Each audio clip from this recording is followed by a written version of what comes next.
আমি আপনাদের অত্যন্ত আনন্দের সঙ্গে জানাচ্ছি যে আমাদের দলের ভারপ্রাপ্ত চেয়ারম্যান, আমাদের কোটি কোটি মানুষের সবচেয়ে প্রিয় মানুষ, যিনি দীর্ঘ প্রায় 18 বছর ধরে নির্বাসিত অবস্থায় রয়েছেন বিদেশে এবং বিগত প্রায় 1 যুগ ধরে তিনি গণতান্ত্রিক আন্দোলনকে নেতৃত্ব দিয়েছেন এবং আমাদের দলকে নেতৃত্ব দিয়েছেন এবং আমাদের যে গণতন্ত্রের উত্তরণের যে ছাত্র গণ অভ্যুত্থানে নেতৃত্ব দিয়ে আমাদেরকে সাফল্যের দ্বার প্রান্তে পৌঁছে দিয়েছেন।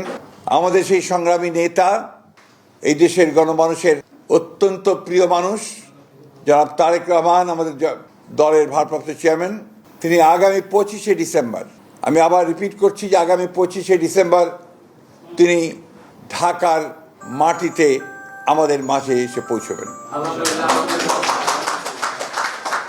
আমরা আমাদের দলের পক্ষ থেকে সকলের পক্ষ থেকে আমরা তার এই আগমনকে শুধু স্বাগত নয়, আমরা আনন্দের সঙ্গে আমরা সমগ্র জাতিকে জানাতে চাই।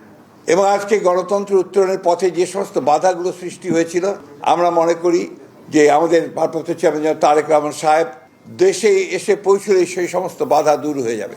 কারণ আপনারা জানেন যে একটা বৈঠক লন্ডনে যেটা আপনার সংগঠিত হয়েছিল, আমাদের ভারপ্রাপ্ত চেয়ারম্যান এবং বর্তমান যে প্রধান উপদেষ্টা, লন্ডনে যে সভাটি হয়েছিল সেই সভায় সিদ্ধান্ত হয়েছিল ফেব্রুয়ারির মাসের মধ্যবর্তী সময় নির্বাচন অনুষ্ঠিত হবে।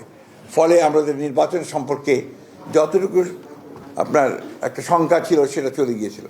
এবং গতকাল নির্বাচনের তাফসিল ঘোষণার মধ্য দিয়ে নির্বাচনের যে রেল চলতে শুরু করেছে, যে সারা দেশের মানুষের মধ্যে যে একটা আশা প্রত্যাশা সৃষ্টি হয়েছে, সেটা বাস্তবায়িত হতে চলেছে।